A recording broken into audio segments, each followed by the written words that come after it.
Salut à tous et bienvenue sur la chaîne Le Coach pour l'analyse de la demi-finale de la Coupe d'Afrique des Nations qui a opposé la Côte d'Ivoire au Congo et qui s'est conclue par la victoire des éléphants 1-0. Le coach ivoirien Faé a mis en place un 4-3-3 avec Fofana au but, Kono en tant qu'arrière gauche, Ndjika et Boli en défense centrale et Singo en tant qu'arrière droit à la place d'Aurier qui est suspendu. Au milieu on retrouve Fofana et Kessié et Seri en 6. Et en attaque sur l'aile gauche on retrouve Adingra et sur l'aile droite on retrouve Gradel et en pointe Allaire. De son côté, le coach de Sabre a mis en place un 4-2-3-1 avec au but le gardien Mpa Sinzo, en défense l'arrière gauche Masuaku, les deux défenseurs centraux Inonga et Mbemba et l'arrière droit Kaloulou. En tant que milieu défensif, on retrouve Piquel et Motusami, plus haut on retrouve Elia en tant qu'ailier droit, Kakuto en 10, Wissa en tant qu'ailier gauche et Bakambu en 9. Dès le début de la rencontre, la Côte d'Ivoire change de formation, même si elle maintient un 4-3-3, elle a les arrières qui montent très haut pour rejoindre la ligne des milieux, Kessié et Fofana de leur côté montent pour rejoindre l'attaque. De leur côté, les Congolais maintiennent leur 4-2-3-1 compact, bien serré et ne cherchent pas à presser haut et laissent la possession aux Ivoiriens. Et lorsque le Congo récupère le ballon, Piquel et Kakuta montent pour rejoindre l'attaque et se positionner entre les deux lignes ivoiriennes. De son côté, Motusami se positionne en tant que 6 pour organiser le jeu congolais. Et lorsqu'il fait une passe en arrière, il essaye d'attirer toute l'équipe ivoirienne à avancer pour monter légèrement, ce qui permet d'agrandir l'espace libre dans le dos de la défense ivoirienne, pour ensuite venir chercher les deux attaquants Bakambu et Elia avec un long ballon dans l'espace libre, profitant ainsi de leur vitesse. Les joueurs du Congo ont montré une certaine efficacité à casser les différentes lignes défensives de la Côte d'Ivoire, avec des passes verticales et directes dans le sens du jeu. Comme ici où Wissa arrive à trouver Kakuta, pour ensuite se retrouver seul et lancer Piquel en profondeur dans le dos de la défense ivoirienne. Voici une autre action où lorsque les Congolais récupèrent le ballon en défense, Wissa arrive à accélérer avec le ballon et monter par l'axe en perforant la ligne des milieux ivoiriennes et sert son coéquipier qui sert immédiatement Elia sur l'aile droite en profondeur. Ces contre-attaques rapides, verticales et tranchantes permettent aux Congolais en moins de 15 secondes de traverser tout le terrain pour se retrouver dans la surface de réparation adverse avec un 3 contre 3, ce qui leur permet d'avoir des occasions de centre dans la surface ou de récupérer des corners. Et c'est ce que recherche le coach de Sabre, mettre le danger sur le gardien but Fofana avec des corners puissants au premier poteau. Et la fébrilité du gardien se fait sentir immédiatement sur les premiers corners, avec un ballon mal attrapé par le gardien qui arrive au Congolais Bakambu qui l'envoie au fond des filets avec un coup de tête, mais le but est refusé pour une faute sur le gardien. De plus, les Congolais sont très forts pour écarter les lignes ivoiriennes et créer des espaces libres entre les lignes.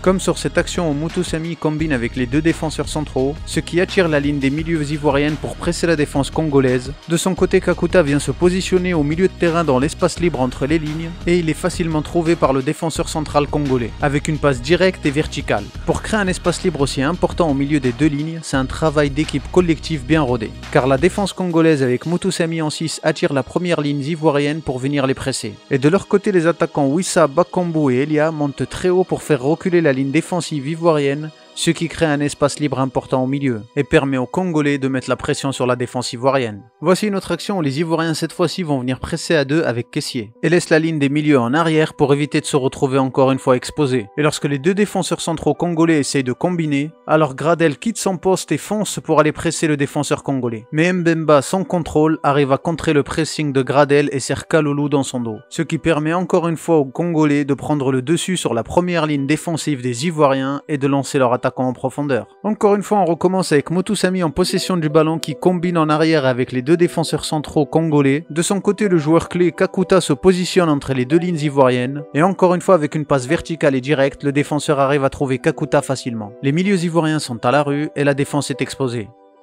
Voici une situation parfaite qui montre le nombre de joueurs congolais positionnés entre les deux lignes ivoiriennes, avec 5 joueurs en attaque, ce qui étire la défense des éléphants et permet aux Congolais d'avoir suffisamment d'espace devant pour servir leur attaquant. Wissa est servi en profondeur, puis par la suite il sert un coéquipier en arrière qui centre immédiatement dans la surface de réparation. Bakambu arrive à récupérer le ballon et d'un retourné acrobatique il frappe le ballon, mais le ballon est repoussé par la défense ivoirienne. C'était une occasion dangereuse pour le Congo. Encore une autre action où l'équipe du Congo va encore trouver un coéquipier entre les deux lignes ivoiriennes. Kakuta est pris par le défenseur Boli qui va se déplacer d'un côté à l'autre, ce qui oblige le défenseur Boli à lâcher le marquage sur Kakuta car il se retrouve hors de position. Et Kakuta lève les bras pour demander le ballon car il sait qu'à présent il est totalement libre et qu'il va profiter de l'espace libre au milieu des deux lignes. Le défenseur réalise une passe verticale et directe pour retrouver l'attaquant Elia en pivot. Encore une fois, les Ivoiriens se font avoir et ce schéma va se reproduire à plusieurs reprises, avec encore Kakuta qui est facilement facilement trouvé avec une passe verticale, et même si cette fois-ci le défenseur central réagit et vient sur Kakuta, le ballon passe pour retrouver Bakambu en attaque, ce qui donne un 3 contre 3, la défense ivoirienne est exposée. De plus, les Congolais misent énormément sur le nombre de joueurs qui se positionnent en attaque pour récupérer les longs ballons, avec Bakambu qui a un très bon jeu en pivot pour servir son coéquipier Elia. Ces différentes tactiques pour faire monter le ballon et l'amener dans la surface de réparation adverse a permis aux Congolais d'avoir quelques occasions dangereuses et de réussir à menacer le gardien Fofana.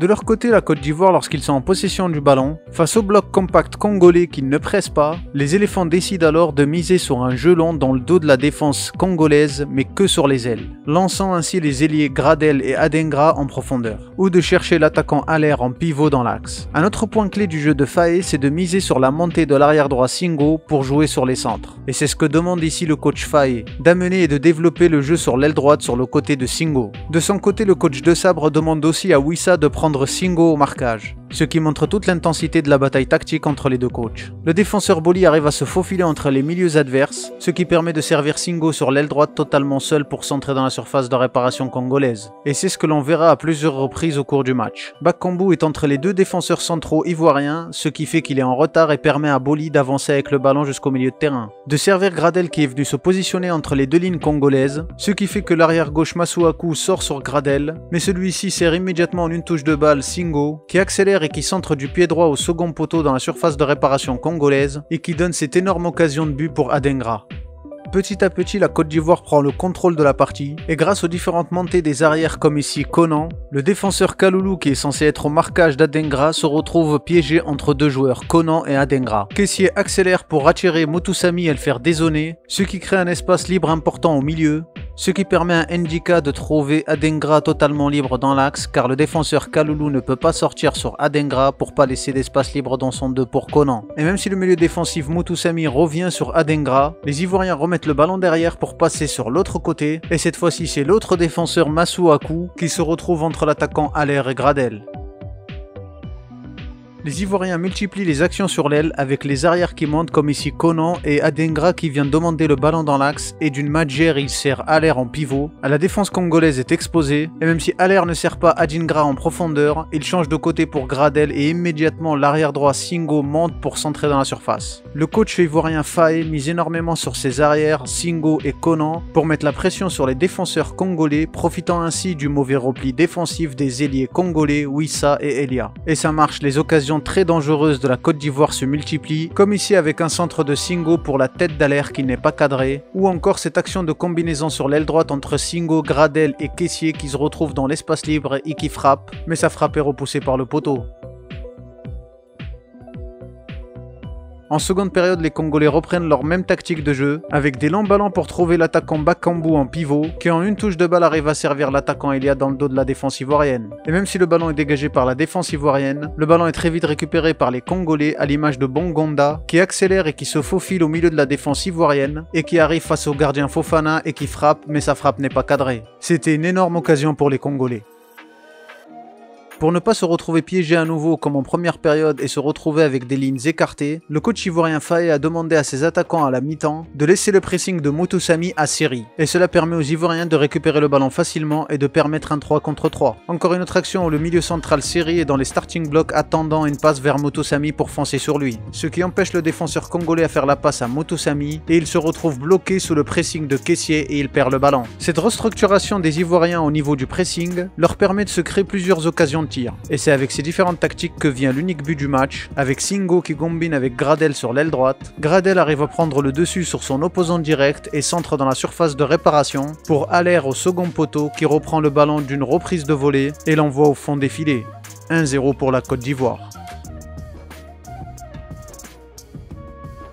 Après ce but ivoirien, les Congolais n'ont plus le choix, ils sont obligés d'aller presser la défense ivoirienne. Ce qui oblige le défenseur ivoirien à dégager le ballon devant, mais un défenseur congolais remet le ballon de la tête dans la course de Haller en profondeur. Haller n'en profite pas, c'était une occasion de tuer le match. Un autre plan de tactique qu'on a vu sur les précédents matchs de la Côte d'Ivoire, c'est la mise en place d'un pressing agressif très haut sur le terrain lorsque les Ivoiriens mènent au score. Car lorsque l'équipe adverse est menée au score, elle fait monter beaucoup de joueurs en attaque. Alors en pressant très haut l'adversaire sur le terrain, les Congolais se retrouvent étouffés et perdent facilement le ballon. Et lorsque les Ivoiriens sont en possession du ballon, ils arrivent à étirer le bloc congolais qui est obligé de presser à présent. Et lorsque les Congolais récupèrent le ballon, ils n'ont pas le choix contre le pressing ivoirien. Ils sont obligés de jouer long devant, mais la défense des éléphants est restée imperméable. Et face à la montée importante des joueurs congolais en attaque, les Ivoiriens arrivent à se créer une dernière occasion en contre, avec Singo encore une fois sur l'aile droite qui sert en profondeur Bamba dans le dos de la défense congolaise, qui arrive à effacer le gardien, mais le retour des défenseurs du Congo sauve le second but. Pour conclure, le match fut serré tactiquement entre les deux équipes. Chaque coach a réussi à tirer profit des différentes tactiques qu'ils ont mis en place sur le terrain. Cependant, dans le dernier tiers du terrain, les attaquants congolais n'ont pas su mettre la pression sur le gardien Fofana. Et malgré le peu d'occasions franches qu'ils ont eues, ils n'ont pas su être décisifs.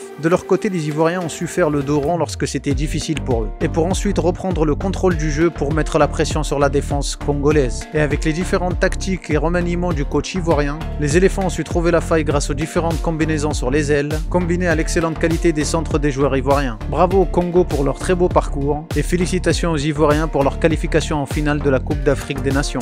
Si le contenu vous a plu, n'hésitez pas à partager et à liker, c'est important pour la réussite de la chaîne. Et moi je vous dis à dans une prochaine analyse et une prochaine vidéo. Ciao!